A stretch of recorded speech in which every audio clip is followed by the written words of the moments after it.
ನಮಸ್ತೆ ಪ್ರೀತಿಯ ಸ್ನೇಹಿತರಿಗೆ ನಮ್ಮ ಗುರು ಯೂಟ್ಯೂಬ್ ಚಾನಲ್ ಇಂದ ಪ್ರೀತಿಪೂರ್ವಕವಾದಂತಹ ಸ್ವಾಗತ. ಬನ್ನಿ ಸ್ನೇಹಿತರೆ, ಈಗ 10th ಸ್ಟ್ಯಾಂಡರ್ಡ್ ಮ್ಯಾಥಮೆಟಿಕ್ಸ್ ನ ಕೋಆರ್ಡಿನೇಟ್ ಜಾಮೆಟ್ರಿ ಈ ಲೆಸನ್ ಅನ್ನು ಶುರು ಮಾಡೋಣ. ಬನ್ನಿ ಸ್ನೇಹಿತರೆ, ಈಗ ಈ ಲೆಸನ್ಗೆ ರಿಲೇಟೆಡ್ ಇರುವಂತಹ ಒಂದಿಷ್ಟು ಬೇಸಿಕ್ ಕಾನ್ಸೆಪ್ಟ್ ಗಳನ್ನ ಅರ್ಥ ಮಾಡ್ಕೊಳ್ಳೋಣ. ನಂತರ ಮುಂದಿನ ಎಪಿಸೋಡ್ ನಲ್ಲಿ ಡಿಸ್ಟೆನ್ಸ್ ಫಾರ್ಮುಲಾ ಇದನ್ನ ಸ್ಟಡಿ ಮಾಡೋಣ. ಅದರ ನಂತರ ಮೂರನೇ ಎಪಿಸೋಡ್ ನಿಂದ ನಾವು ಎಕ್ಸರ್ಸೈಸಸ್ ಅನ್ನ ಶುರು ಮಾಡೋಣ. ಬನ್ನಿ ಸ್ನೇಹಿತರೆ, ಹೆಚ್ಚು ಸಮಯವನ್ನು ತೆಗೆದುಕೊಳ್ಳದಂತೆ ಈಗ ಶುರು ಮಾಡೋಣ. ಮೊದಲಿಗೆ ಕೋಆರ್ಡಿನೇಟ್ ಜಾಮೆಟ್ರಿ ಅಂದ್ರೆ ಏನು ಅನ್ನೋದನ್ನ ಅರ್ಥ ಮಾಡ್ಕೊಳ್ಳಿ. ಕೋಆರ್ಡಿನೇಟ್ ಜಾಮೆಟ್ರಿ ಅಂದ್ರೆ it is the branch of mathematics that helps us exactly locate a given point with the help of an ordered pair of numbers. ಸ್ನೇಹಿತರೆ, ಇದು ಮ್ಯಾಥಮೆಟಿಕ್ಸ್ ನ ಒಂದು ಬ್ರಾಂಚ್. ಇದು ಏನ್ ಮಾಡುತ್ತೆ ಅಂದ್ರೆ ನಮಗೆ ಗ್ರಾಫ್ ಶೀಟ್ ನಲ್ಲಿ ಪಾಯಿಂಟ್ ಅನ್ನು ಲೊಕೇಟ್ ಮಾಡೋದಕ್ಕೆ, ಅಂದ್ರೆ ಗಿವನ್ ಪಾಯಿಂಟ್ ಅನ್ನು ಲೊಕೇಟ್ ಮಾಡೋದಕ್ಕೆ ಅವ್ರು ಕೊಟ್ಟಿರುವಂತಹ ಒಂದು ಪಾಯಿಂಟ್ ಇಲ್ಲಿರ್ಲಿ ಎಲ್ಲಾದ್ರೂ ಇರ್ಲಿ, ಆ ಪಾಯಿಂಟ್ ಅನ್ನು ಲೊಕೇಟ್ ಮಾಡೋದಕ್ಕೆ ಹೆಲ್ಪ್ ಮಾಡುವಂತಹ ಮ್ಯಾಥಮೆಟಿಕ್ಸ್ ನ ಬ್ರಾಂಚ್ ಗೆ ನಾವೇನಂತೀವಿ, ಕೋಆರ್ಡಿನೇಟ್ ಜಾಮೆಟ್ರಿ ಅಂತೀವಿ. ಅರ್ಥದ ಸ್ನೇಹಿತರೆ, ಇದ್ರ ಡೆಫಿನಿಷನ್ ಸಹ ಟೆಕ್ಸ್ಟ್ ಬುಕ್ ನಲ್ಲಿ ಕೊಟ್ಟಿಲ್ಲ, ಅದನ್ನ ನೀವು ಅರ್ಥ ಮಾಡ್ಕೊಳ್ಳಿ ಅನ್ನೋದಕ್ಕೋಸ್ಕರ ನಮ್ಮ ಗುರು ಯೂಟ್ಯೂಬ್ ಚಾನಲ್ ನ ವಿದ್ಯಾರ್ಥಿನಿಯರಿಗೆ ಎಕ್ಸ್ಕ್ಲೂಸಿವ್ ಆಗಿ ಸಿಗ್ತಾ ಇದೆ. ಓಕೆ, ನಂತರ ಯಾವ್ದ್ರ ಮೂಲಕ ನಾವು ಲೊಕೇಟ್ ಮಾಡ್ತೀವಿ, ಯಾವ್ದಾದ್ರೂ ಒಂದು ಪಾಯಿಂಟ್ ಅನ್ನ ಗ್ರಾಫ್ ಶೀಟ್ ನಲ್ಲಿ ನಾವು ಮಾರ್ಕ್ ಮಾಡ್ಬೇಕಂದ್ರೆ ಅದಕ್ಕೆ ಎರಡು ವ್ಯಾಲ್ಯೂಗಳು ಗೊತ್ತಿರಬೇಕು. ನೋಡಿ, with the help of an ordered pair of numbers. ಒಂದೇ ವ್ಯಾಲ್ಯೂವನ್ನ ಎಕ್ಸ್ ನ ವ್ಯಾಲ್ಯೂ ಅಂತ ತಗೊಂತೀವಿ, ಇನ್ನೊಂದನ್ನ ವೈ ನ ವ್ಯಾಲ್ಯೂ ಅಂತ ತಗೊಂತೀವಿ. ಇಲ್ಲಿ ಏನಾದ್ರೂ ಎಕ್ಸ್ ಆಕ್ಸಿಸ್ ನಲ್ಲಿ 2, ಇದು ವೈ ಆಕ್ಸಿಸ್ ನಲ್ಲಿ 3 ಈ ಪಾಯಿಂಟ್ ಇದೆ ಅಂದ್ರೆ ಇದನ್ನ ನಾವು 2, 3 ಅಂತ ಬರೀತೀವಿ. ಮೊದಲು ಬರೆಯೋದು ಎಕ್ಸ್ ನ ವ್ಯಾಲ್ಯೂ, ನಂತರ ಬರೆಯೋದು ವೈ ನ ವ್ಯಾಲ್ಯೂ. ಯಾಕಂದ್ರೆ ಒಂದಿಷ್ಟು ಜನ ಮಕ್ಕಳು ಇದರಲ್ಲೂ ಸಹ ಕನ್ಫ್ಯೂಷನ್ ಅನ್ನು ಇಟ್ಕೊಂಡಿರ್ತಾರೆ. ಹಾಗಾಗಿ ಮೊದಲಿಗೆ ವೈ ವ್ಯಾಲ್ಯೂ ಬರೆಯೋದು, ನಂತರ ಎಕ್ಸ್ ವ್ಯಾಲ್ಯೂ ಬರೆಯೋದು, ಆ ರೀತಿ ಮಿಸ್ಟೇಕ್ಸ್ ಆಗ್ತಾ ಇರ್ತವೆ, ಸಿಲ್ಲಿ ಮಿಸ್ಟೇಕ್ಸ್. ಓಕೆ, ಅಂಥವನ್ನೇನು ನೀವು ಮಾಡಲ್ಲ ಅಂತ ಗೊತ್ತು. ಆದ್ರೆ ಎರಡು ನಂಬರ್ಗಳನ್ನ ಅಥವಾ ಪೇರ್ ಆಫ್ ನಂಬರ್ಸ್ ಅನ್ನ ಇಟ್ಕೊಂಡು ಒಂದು ಪಾಯಿಂಟ್ ಅನ್ನು ಲೊಕೇಟ್ ಮಾಡ್ಬೇಕಂದ್ರೆ ಅದಕ್ಕೆ ನಮಗೆ ಹೆಲ್ಪ್ ಮಾಡುವಂತಹ ಮ್ಯಾಥಮೆಟಿಕ್ಸ್ ನ ಬ್ರಾಂಚ್ ಯಾವುದು, ಕೋಆರ್ಡಿನೇಟ್ ಜಾಮೆಟ್ರಿ. ಅರ್ಥಾತ್ ಸ್ನೇಹಿತರೆ, ಇದ್ರ ನಂತರ the distance of a point from the y-axis is called its x-coordinate or abscissa. ನೋಡಿ ಸ್ನೇಹಿತರೆ, ಇಲ್ಲಿ ನಿಮಗೆ ಗ್ರಾಫ್ ಅನ್ನೇ ತೋರಿಸಿ ನಿಮಗೆ ಹೇಳ್ತೀನಿ, ಅವಾಗ ಇನ್ನೂ ಸುಲಭವಾಗಿ ಅರ್ಥ ಆಗುತ್ತೆ. ಯಾಕಂದ್ರೆ ಈ ಆಬ್ಸಿಸಾ ಮತ್ತು ಆರ್ಡಿನೇಟ್ ಇವುಗಳ ಮೇಲೂ ಸಹ ಅನೇಕ ಬಾರಿ ಪ್ರಶ್ನೆಗಳನ್ನು ಕೇಳಿದ್ದಾರೆ ಎಕ್ಸಾಮಿನೇಷನ್ ನಲ್ಲಿ. ನೋಡಿ ಸ್ನೇಹಿತರೆ, ನೀವು ಇದು ಇನ್ನ ಏನಂತೀರಿ, ಇದನ್ನ ನೀವು ವೈ ಆಕ್ಸಿಸ್ ಅಂತೀರಿ, ವೈ ಡ್ಯಾಶ್. ಇದನ್ನೇನಂತೀರಿ, ಎಕ್ಸ್ ಆಕ್ಸಿಸ್ ಅಥವಾ ಎಕ್ಸ್ ಡ್ಯಾಶ್ ಅಂತೀರಿ. ಈಗ ಇಲ್ಲಿ 1, 2, 3 ಈ ರೀತಿ ಪಾಸಿಟಿವ್ ನಂಬರ್ ಬರ್ತವೆ ಎಕ್ಸ್ ಆಕ್ಸಿಸ್ ನಲ್ಲಿ. ಎಕ್ಸ್ ಆಕ್ಸಿಸ್ ನಲ್ಲಿ ನೆಗೆಟಿವ್ ಬರೋದು ಈ ಕಡೆ, -1, -2, -3. ವೈ ಆಕ್ಸಿಸ್ ನಲ್ಲಿ ಮೇಲ್ಗಡೆ ಪಾಸಿಟಿವ್ 1, 2, 3 ಬಂದ್ರೆ ಕೆಳಗಡೆ -1, -2, -3 ಈ ರೀತಿ ಬರುತ್ತೆ. ಅರ್ಥ ಸ್ನೇಹಿತರೆ, ಇದ್ರ ನಂತರ ನೋಡಿ, ಇಲ್ಲಿ ಎಕ್ಸ್ ಆಕ್ಸಿಸ್ ನಲ್ಲೂ ಏನಿದೆ, ಪ್ಲಸ್ ಇದೆ, ವೈ ಆಕ್ಸಿಸ್ ನಲ್ಲೂ ಸಹ ಪ್ಲಸ್ ಪಾಸಿಟಿವ್ ನಂಬರ್ ಬಂದಿದ್ದಾವೆ. ಹಾಗಾಗಿ ಅಥವಾ ಈ ಕ್ವಾಡ್ರೆಂಟ್ ಅಂದ್ರೆ ಕಾಲು ಭಾಗ ಅಂತ, ಇದಿಷ್ಟಲ್ಲಿ ಕಾಲು ಭಾಗ, ಇದನ್ನ ನಾವು ಪಾಸಿಟಿವ್ ಕ್ವಾಡ್ರೆಂಟ್ ಅಂತೀವಿ. ನೋಡಿ, ಎರಡು ಪಾಸಿಟಿವ್ ಇದೆ. ಇದು ನೋಡಿ, ಎಕ್ಸ್ ಆಕ್ಸಿಸ್ ನಲ್ಲಿ ಏನ್ ಬಂದಿದೆ, ಮೈನಸ್ ನಲ್ಲಿ ಬಂದಿದ್ದಾವೆ ವ್ಯಾಲ್ಯೂ. ಹಾಗಾಗಿ ಇದು ಮೈನಸ್, ವೈ ಆಕ್ಸಿಸ್ ನಲ್ಲಿ ಪ್ಲಸ್. ನಂತರ ಇಲ್ಲಿ ನೋಡಿ, ಎಕ್ಸ್ ಆಕ್ಸಿಸ್ ನಲ್ಲಿ ಮೈನಸ್ ಇದೆ, ವೈ ಆಕ್ಸಿಸ್ ನಲ್ಲೂ ಸಹ ಮೈನಸ್ ಇದೆ, ಮೈನಸ್. ಇದು ಎಕ್ಸ್ ಆಕ್ಸಿಸ್ ನಲ್ಲಿ ಪ್ಲಸ್, ವೈ ಆಕ್ಸಿಸ್ ನಲ್ಲಿ ಮೈನಸ್. ಅರ್ಥ ಸ್ನೇಹಿತರೆ, ಇದಿಷ್ಟನ್ನು ನೋಡ್ತೀರಿ.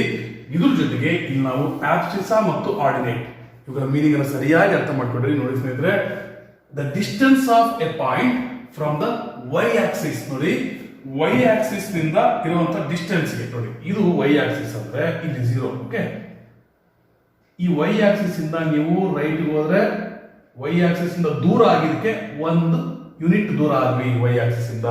ಇಲ್ಲಿ ವೈ ಆಕ್ಸಿಸ್ ಇಂದ 2 ಯೂನಿಟ್ಸ್ ದೂರ ಆದ್ವಿ.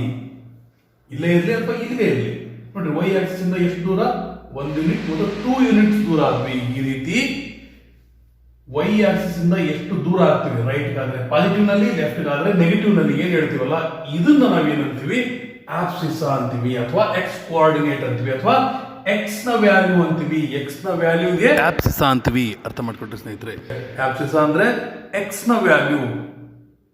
ಅದೇ the distance of a point from the X Axis. ನೋಡಿ ಎಕ್ಸ್ ಆಕ್ಸಿಸ್ ಇಂದ ಡಿಫರೆನ್ಸ್ ಅಂದ್ರೆ ಏನು? y ನ ವ್ಯಾಲ್ಯೂ. ನೋಡಿ ಎಕ್ಸ್ ಆಕ್ಸಿಸ್ ಇದು ಮೇಲೆ ಹೋದ್ರೆ 1 ಯೂನಿಟ್ ದೂರ ಆಯ್ತು. ನೋಡಿ ಎಕ್ಸ್ ಆಕ್ಸಿಸ್ ಇಂದ 1 ಯೂನಿಟ್ ದೂರ ಆಯ್ತು 1, ಎಕ್ಸ್ ಆಕ್ಸಿಸ್ ಇಂದ 2 ಯೂನಿಟ್ ದೂರ ಆಯ್ತು 2. ಇಲ್ಲೇ ಅಂತಲ್ಲ, ಇಲ್ಲಿ ಆದ್ರೂ ಅಷ್ಟೇ ಎಕ್ಸ್ ಆಕ್ಸಿಸ್ ಇಂದ ಎಷ್ಟು ದೂರ ಇದೆ? 2 ಯೂನಿಟ್ಸ್ ದೂರ ಇದೆ. ಅದೇ ಕೆಳಗಡೆ ಬಂದ್ರೆ -1 -2 ಈ ರೀತಿ ಅಂದ್ರೆ ಇಲ್ಲಿದೆ. ಈ ಲೈನ್ ಎಲ್ಲೇ ಬಂದ್ರು ಎಕ್ಸ್ ಆಕ್ಸಿಸ್ ಇಂದ ಇದು 1 ಯೂನಿಟ್ ದೂರ, ಇಲ್ಲಿ ಎಕ್ಸ್ ಆಕ್ಸಿಸ್ ಇಂದ 2 ಯೂನಿಟ್ ದೂರ. ಅರ್ಥ ಆಗ್ತದೆ? ಈ ರೀತಿ ಎಕ್ಸ್ ಆಕ್ಸಿಸ್ ಇಂದ ಕೆಳಗಡೆ ಆಗಿರ್ಲಿ ಮೇಲಾಗಿರ್ಲಿ ದೂರ ಆಗ್ತಾ ಹೋಗುತ್ತಲ್ಲ, ಆ ಡಿಸ್ಟೆನ್ಸ್ ಅನ್ನು ನಾವು y ನ ವ್ಯಾಲ್ಯೂ ಆಗಿ ಕನ್ಸಿಡರ್ ಮಾಡ್ತೀವಿ, ಅಥವಾ it is called as y coordinate. ಇದಕ್ಕೆ ಹೆಸರೇನು? ಆರ್ಡಿನೇಟ್. ಅರ್ಥ ಮಾಡ್ಕೊಂಡ್ರೆ ಸ್ನೇಹಿತರೆ, ಇದಿಷ್ಟು ನಿಮಗೆ ಅರ್ಥ ಆಗಿದೆ ಅನ್ಕೊಂಡಿದ್ದೀನಿ.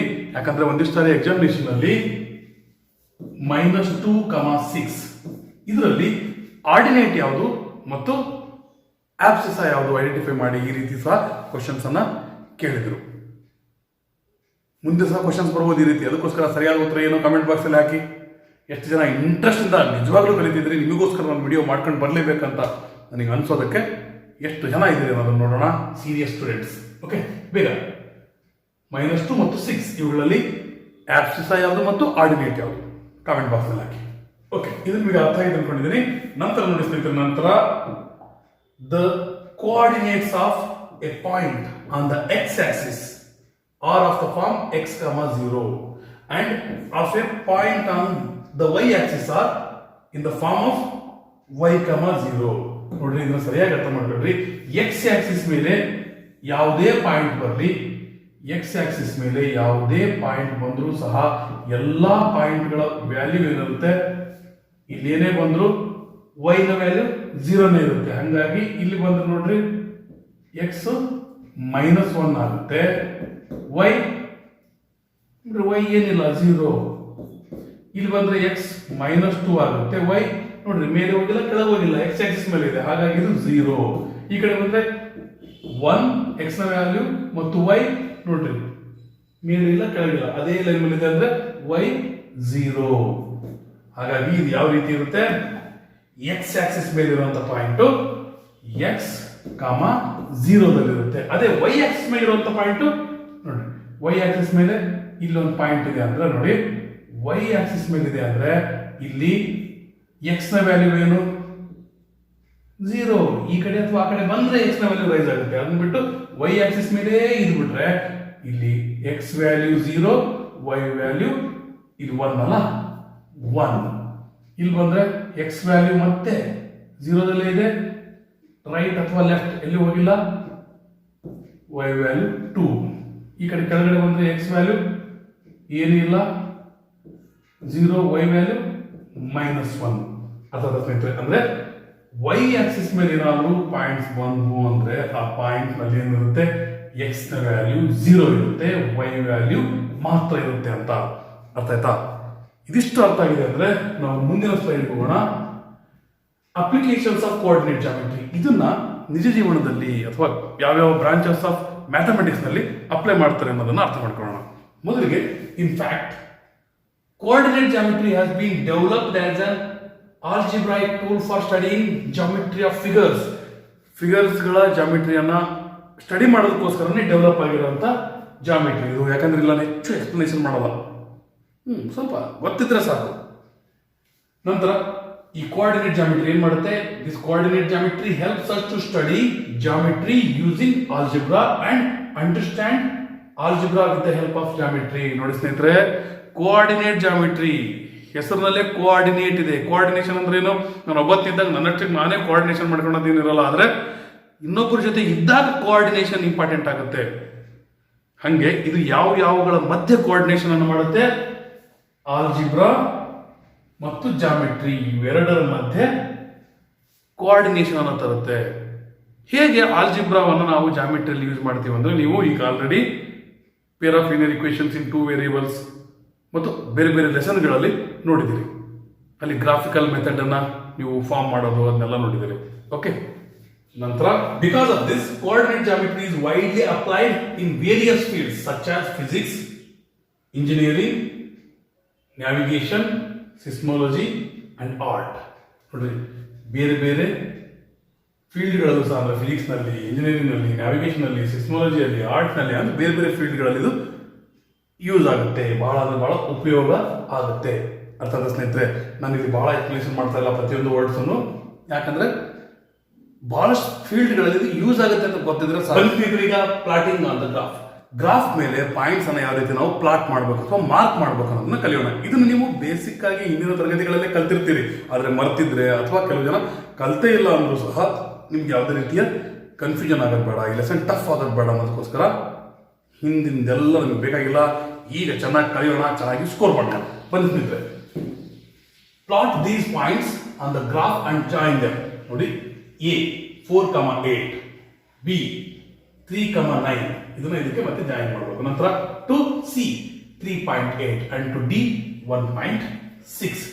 ನೋಡಿ, ಈಗ ಮೊದಲಿಗೆ ನಾವು A ಪಾಯಿಂಟ್ ಅನ್ನ ಯಾವ ರೀತಿ ಮಾರ್ಕ್ ಮಾಡ್ತೀವಿ? ಈ ರೀತಿ ನಿಮ್ಮ ಹತ್ರ ಗ್ರಾಫ್ ಇತ್ತಂದ್ರೆ ಆ ಗ್ರಾಫ್ ನಲ್ಲಿ ನೀವು ಮೊದಲಿಗೆ ಮಾಡಬೇಕಾಗಿರುವಂತಹ ಕೆಲಸ 1 2 3 4 ಬಹಳ ನೇರವಾದ ರೇಖೆ, ಸರಳ ರೇಖೆ. 5 6 7 8 ಇದು ಎಕ್ಸ್ ಆಕ್ಸಿಸ್. ಈ ಕಡೆ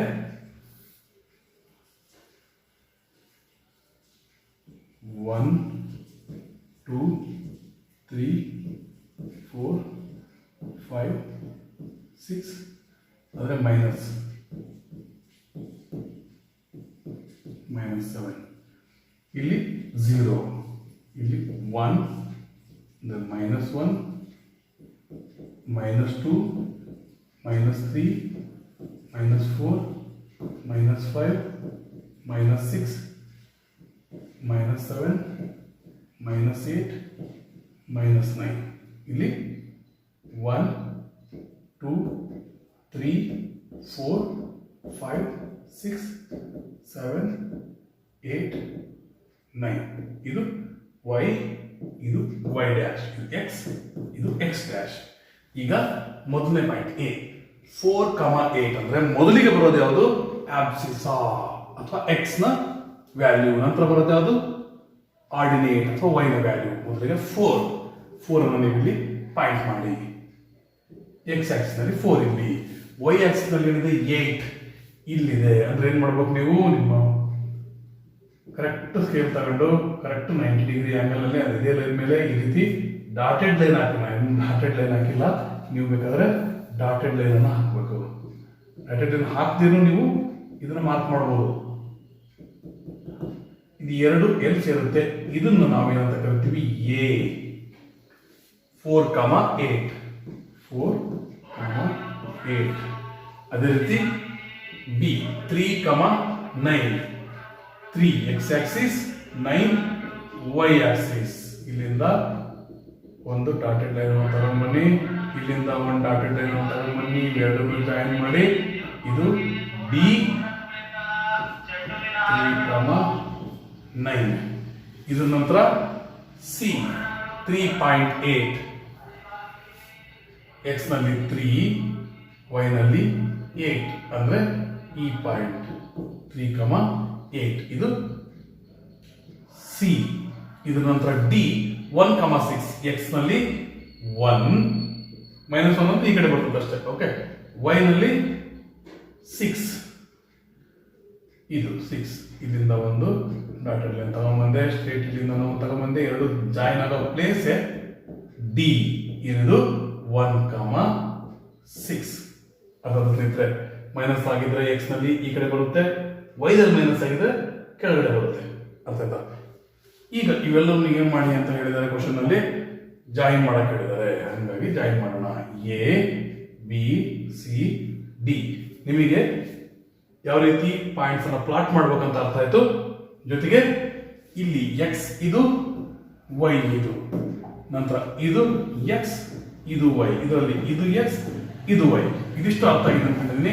ಇದಿಷ್ಟು ಅರ್ಥ ಆದ್ರೆ ನೆಕ್ಸ್ಟ್ ನಾವು types of lines in coordinate geometry. ನಾವು ಗ್ರಾಫ್ ನಲ್ಲಿ ಕೋಆರ್ಡಿನೇಟ್ ಜಾಮಿಟ್ರಿಯನ್ನ ಬಳಸಿ ಲೈನ್ಸ್ ಅನ್ನ ಫಾರ್ಮ್ ಮಾಡಿದಾಗ ಯಾವ್ಯಾವ ರೀತಿ ಲೈನ್ಸ್ ಬರ್ತವೆ ಅಂತ ನೋಡಿ.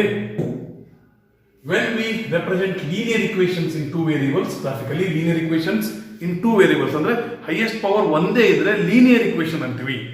ಯಾವುದೇ ಒಂದು ಈಕ್ವೇಶನ್ ನಲ್ಲಿರುವಂತಹ ವೇರಿಯೇಬಲ್ಸ್ ನ ಹೈಯೆಸ್ಟ್ ಪವರ್ 1 ಇದ್ರೆ ಅದನ್ನ ಲೀನಿಯರ್ ಈಕ್ವೇಶನ್ ಅಂತೀವಿ.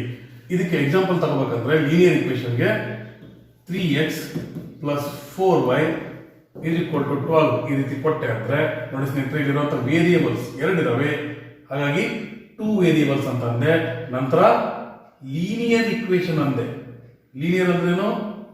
ವೇರಿಯೇಬಲ್ಗಳ ಹೈಯೆಸ್ಟ್ ಪವರ್ 1 ಮಾತ್ರ ಇರಬೇಕು, ಅದಕ್ಕಿಂತ ಹೆಚ್ಚು ಇರಬಾರ್ದು. ಆ ರೀತಿ ಇದ್ರೆ ಲೀನಿಯರ್ ಈಕ್ವೇಶನ್ ಅಂತೀವಿ. ಜೊತೆಗೆ 2 ವೇರಿಯೇಬಲ್ ಇದಾವೆ, x ಮತ್ತು y. ಈ ರೀತಿ ಬೇಕಾದ್ರೆ a b ಯಾವ್ದಾದ್ರು ಇರ್ಬೋದು. ಈ ರೀತಿ ಇರುವಂತಹ ಲೈನ್ಗಳನ್ನು ನಾವು ಅಥವಾ ಈಕ್ವೇಶನ್ ಅನ್ನು ನಾವು ಗ್ರಾಫ್ ಮೇಲೆ ಡ್ರಾ ಮಾಡಿದ್ರೆ ನಮಗೆ ಸ್ಟ್ರೇಟ್ ಲೈನ್ ಬರುತ್ತೆ. ಹಿಂಗಾದ್ರೂ ಬರಲಿ, ಹಿಂಗಾದ್ರೂ ಬರಲಿ, ಹಿಂಗಾದ್ರೂ ಬರಲಿ, ಯಾವ ರೀತಿ ಬಂದರೂ ಸಹ ಸ್ಟ್ರೇಟ್ ಲೈನೇ ಬರುತ್ತೆ. ಲೀನಿಯರ್ ಅಂದ್ರೆ ಸ್ಟ್ರೇಟ್ ಲೈನ್ ಅಂತ ಸಹ ನಾವು ನೆನಪಿಟ್ಕೊಳ್ಬಹುದು. ನಂತರ further we get parabola as we graphically represent quadratic equations. ನೋಡಿ ಸ್ನೇಹಿತರೆ, ಕ್ವಾಡ್ರಾಟಿಕ್ ಇಕ್ವೇಶನ್ಸ್ ನಾವು ಡ್ರಾ ಮಾಡಿದ್ರೆ ಗ್ರಾಫ್ ನಲ್ಲಿ ನಮಗೆ ಏನ್ ಬರುತ್ತೆ? ಪ್ಯಾರಾಬೋಲಾ ಬರುತ್ತೆ. ಮೊದಲಿಗೆ ಕ್ವಾಡ್ರಾಟಿಕ್ ಇಕ್ವೇಶನ್ ಅಂದ್ರೇನು? ಈಗ 3x ಪ್ಲಸ್ 4y = 12 ಅಂದೆ. ಹೈಯೆಸ್ಟ್ ಪವರ್ ಎಷ್ಟಿತ್ತು? ಲೀನಿಯರ್ ಇಕ್ವೇಶನ್ ನಲ್ಲಿ 1 ಇತ್ತು. ಲೀನಿಯರ್ ಇಕ್ವೇಶನ್ ನಲ್ಲಿ 1 ಇದ್ರೆ ಕ್ವಾಡ್ರಾಟಿಕ್ ಇಕ್ವೇಶನ್ ನಲ್ಲಿ ಹೈಯೆಸ್ಟ್ ಪವರ್ 2 ಇರುತ್ತೆ. ಅರ್ಥಾತ್ ಸ್ನೇಹಿತರೆ, ಹೈಯೆಸ್ಟ್ ಪವರ್ 2 ಇತ್ತಂದ್ರೆ ಇದನ್ನ ನಾವು ಕ್ವಾಡ್ರಾಟಿಕ್ ಇಕ್ವೇಶನ್ ಅಂತೀವಿ. ಓಕೆ, ನೀವು ಬೇಕಾದ್ರೆ ಒಂದೇ ಒಂದು ವೇರಿಯೇಬಲ್ ಇಟ್ಕೊಂಡು ಮಾಡಂಗಿದ್ರು ಮಾಡಬಹುದು, ನಿಮ್ಮ ಇಷ್ಟ. ಓಕೆ, ಇದ್ರ ನಂತರ ಈ ರೀತಿ ಕ್ವಾಡ್ರಾಟಿಕ್ ಇಕ್ವೇಶನ್ ಇತ್ತಂದ್ರೆ ನಾವು ಗ್ರಾಫ್ ನಲ್ಲಿ ಹಾಕಿದಾಗ ಯಾವ ರೀತಿಯ ಲೈನ್ ಬರುತ್ತೆ? We are going to get U shape. ಈ ರೀತಿ ಇರುವಂತಹ ಶೇಪ್ ಅಥವಾ ಈ ರೀತಿ ಇರುವಂತಹ ಶೇಪ್. ಈ ರೀತಿಯ ಶೇಪ್ ಏನಂತೀವಿ ನಾವು? ಪ್ಯಾರಾಬೋಲಾ ಅಂತೀವಿ. ಈ ರೀತಿಯ ಲೈನ್ ನಮಗೆ ಸಿಗುತ್ತೆ. ಇಲ್ಲಿವರೆಗೂ ನೀವು ಈ ಲೆಸನ್ಗೆ ರಿಲೇಟೆಡ್ ಇರುವಂತಹ ಬೇಸಿಕ್ಸ್ ಅನ್ನ ಕಲ್ತಿದ್ದೀರಿ. ಮುಂದಿನ ಎಪಿಸೋಡ್ ನಲ್ಲಿ ಡಿರೈವೇಶನ್ ಆಫ್ ಡಿಸ್ಟೆನ್ಸ್ ಫಾರ್ಮುಲಾ ಇದನ್ನ ಅರ್ಥ ಮಾಡ್ಕೊಂತೀರಿ. ಯಾವ ರೀತಿ ಡಿರೈವ್ ಮಾಡ್ಬೇಕಂತ ಗೊತ್ತಾಗುತ್ತೆ. ಜೊತೆಗೆ ಒಂದು ಎಕ್ಸಾಂಪಲ್ ತಗೊಂಡು ಯಾವ ರೀತಿ ಇದನ್ನ ಅಪ್ಲೈ ಮಾಡ್ಬೇಕು ಅನ್ನೋದನ್ನು ಸಹ ಹೇಳ್ತೀನಿ. ನಂತರ ನಾವು ಎಕ್ಸರ್ಸೈಜ್ಗೆ ಹೋಗೋಣ. ಇಲ್ಲಿವರೆಗೆ ನೋಡಿದ್ದಕ್ಕೆ ಧನ್ಯವಾದಗಳು. Take care, be happy, bye.